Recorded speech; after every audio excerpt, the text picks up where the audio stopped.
Hi guys! Welcome back to my channel. For today's video, as you can see, I have 3 boxes of pizza here with me from Shakey's. Hashtag it's not sponsored. Okay? Iwanagin lang natin. Pero Shakey's, baka naman. Itong pizza box na ito ay for my birds. Yesterday or last night, yes, sa akin ito. So, hindi tayo mag-food trip ngayon kasi ubos na ang laman ng ating pizza. So, ayan. Pero ang bango pa rin. Naaamoy ko pa rin siya. So, ito ang aking gawain. I-share ko sa inyo how I can make bird toys out of these boxes for my birds. Alright? Mag-intro muna tayo.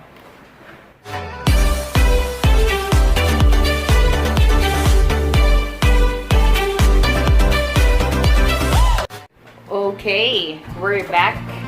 And before we continue this video, sa mga hindi pa po nakakapag-subscribe dyan, please do subscribe to my YouTube channel.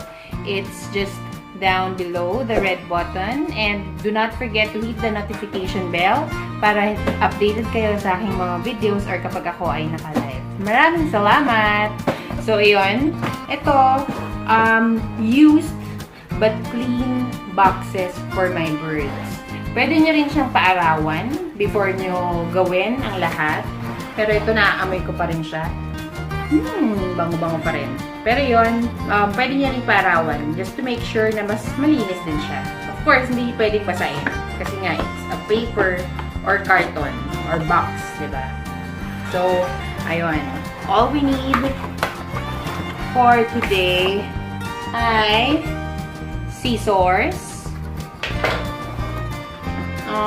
What else? Here, I have more bricks. Optional actually ito. Optional lang ito. Bricks. What else? This. Importante ito. Shoelace or whatever na safe para sa mga ibon ninyo. You have to make sure or to be careful sa mga stuff na gagamitin nyo for your birds. Okay? So, gawin na natin. First off, we will be cutting these boxes into pieces na gusto niyo gaano kalaki. Kasi for me, I have different sizes of birds. I have Conure, I have Indian Ringneck, I have lovebirds, and parakeets. So I will be making for today's video, ang gawin natin ay for my lovebirds since para lang mas maliit or mas mabilis natin magawa. Yun. So for my lovebirds, I will be making 1 to 2 inches. Kahit di naman perfect ang size. Kahit hindi perfect ang size, kasi mas okay yon pag hindi uniform ang sizes nila. Mas magugustuhan ng inyong birds yun. So, like this. Like that. So, 1.5 inches, I think. I'm not sure. Basta, kayo ang bahala. And then like that, like that, like that, like that. Okay? I will finish this first. And then, balikan ko kayo once tapos na. Okay? A few moments later. Okay, we're done. Itong, oops, maliliit na to ay for the lovebirds. Yan, ganyan lang siya kaliit. Lovebirds or parakeets. And then, itong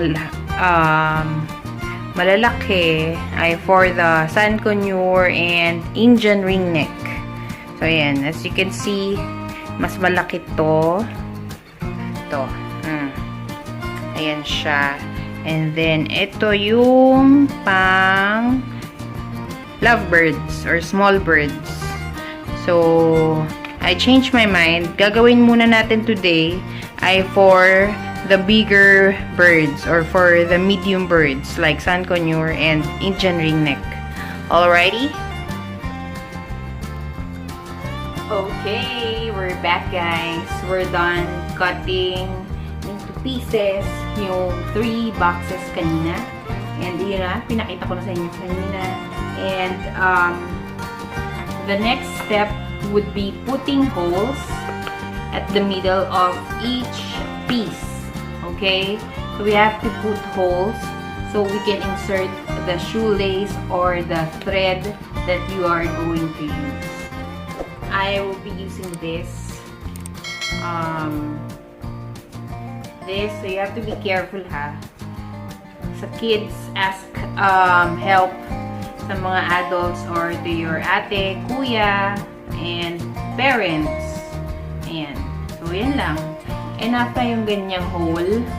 Ayan. Since para enough na, gusto ko maliit lang para masikip kapag nilagay ko yung tali na lalagyan niya. Alright? So, yun. Ganun lang. The middle. Just like that. Then, so on and so forth. Okay?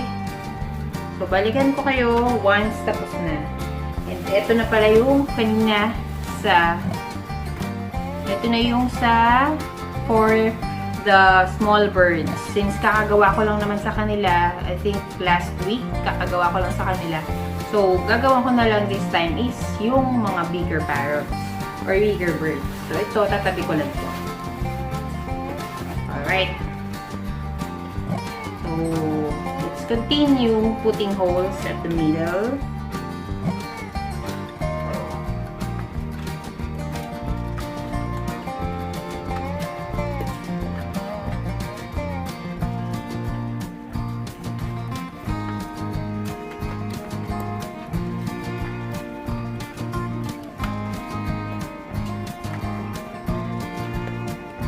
We're done.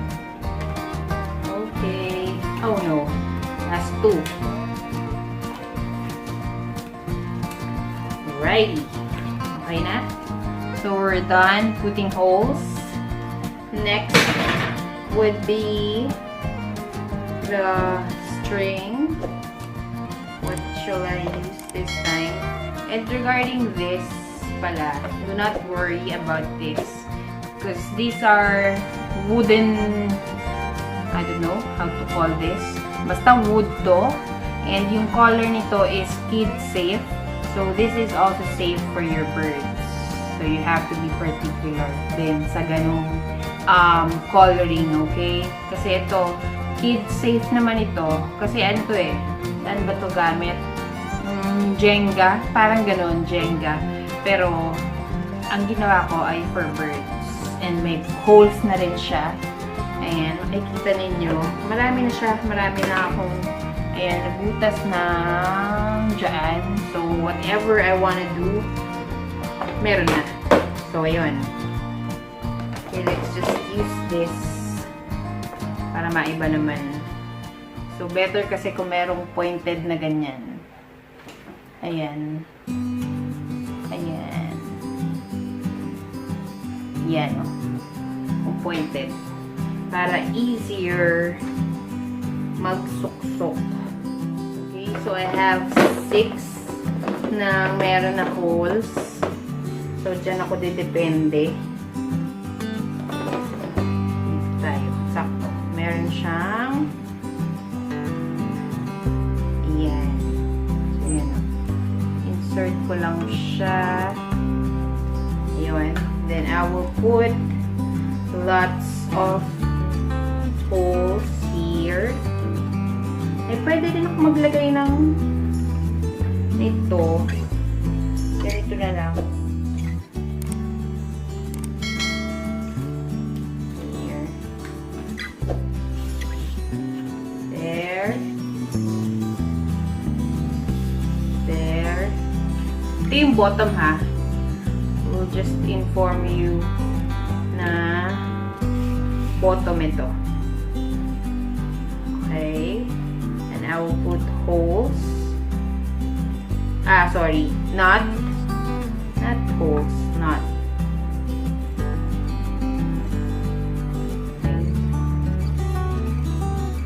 Okay. I will make siguro 3. Kasi pwede nilang ngat-ngatin yan eh. Or magagaling din yung mga yan mag-unnut. So, or mag-antay. So, better, ano rin kayo, very smart din ang mga birds. Believe me. So, ayan. I made like this. Ayan. And then, ito ang, yan. Kaya, I'm telling you kanina, kaya nilagyan ko dito sa ilalim para ma-distract sila. Hindi yung nut ang ngangat-ngatin kaagad nila. Kundi yung itong mga nandito sa ilalim. So, yan lang. Okay? Then, sunod-sunodin na natin itong mga ano tawag ito? Yan. Diba? So, balikan ko kayo kung okay na. Kung tapos na. Cut ko na lang, ha? Yan na yun, no? Na-imagine nyo na. Yan. So, balikan ko kayo. Lalagyan ko lang itong mga to. Okay? Bush. So, ngayon, meron na tayong ganito pa lang. And then, I made yung buhol ulit dito. Nag-knot ulit ako dito. And then, lalagyan ko ulit naman ng another wood. Ayan. Para lang may art. Or hindi boring na isang diretso. Diba? And then, from there, lalagyan ko ulit ng mga ganito. Diba? So, ganyan lang. Paulit-ulit lang. Parang relasyon nyo, ng jowa nyo, paulit-ulit na lang. Hindi bagay sa akin gumagano. Corny mo, Nephora. So, ayun. Mabalik ulit ako, ha? For the finale. Okay?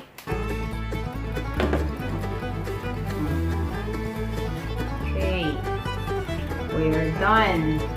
Wow! Diba? Pretty. Ganda. Good for ano lang siguro to. I'll give this 3 to 4 days. Ubos na nila to. Ang gawin lang nila, shred lang nila yan, tapos tatapon nila. Yan ang kanilang gawain. Magngat-ngat. Hindi naman nila kinakain. Ano nga pala, you have to be careful din pala sa mga boxes na binibigay niyo sa inyong birds or sa inyong mga alaga. Kasi, I heard sa Facebook group ng mga bird owners, mayroon daw namatay na kakatu dahil binigyan niya ng shipping box na laruan yung kakatu. Eh, di ba ang shipping boxes ngayon ay dinidisinfect. So, ayun. Poor kakatu. Eh, ito naman, since food naman ang nilagay dito, I don't think na I'm 100% sure na hindi ito dinisinfect. So, laking tipid. Siguro mga 500 po. Di gawa na lang tayo. You can, diba? Hindi naman kailangan, kasi ang toys talaga ng birds ay made to be, what do you call this? To be ano ba tawag? To be destroyed. Yun, destroy lang, nakalimutan ko na. So, ayun. Yun lang. And then, last na ilalagay natin would be the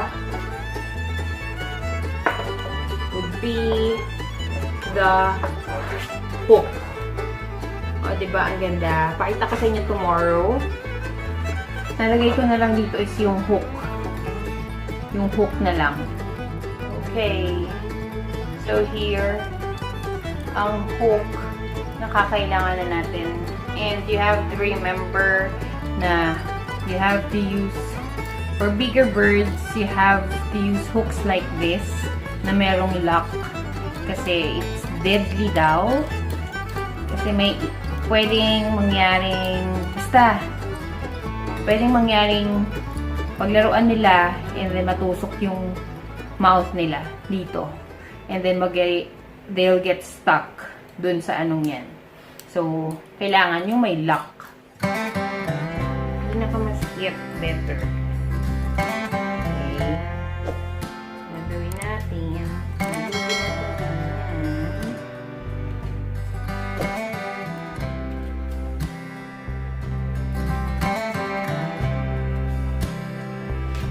Sakto yung shoelace. So, bahala na kayo na hindi agad siya masisira nila. So, ayun. Ayan yung ginawa ko. And then, lalagyan ko din ng gano'n. Ng distraction. That's my technique para hindi nila sirain agad yung tali at hindi bumagsak.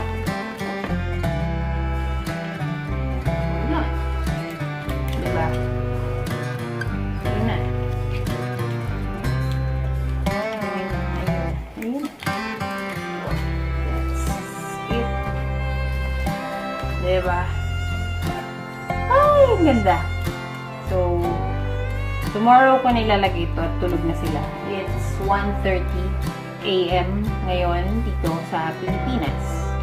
So, ano naman tumagal? Para diyan kasi sila na bored sa loob ng cage. Pero hindi naman kasi sila lagi nasa cage. Spoiled yung mga yun. So, ayan.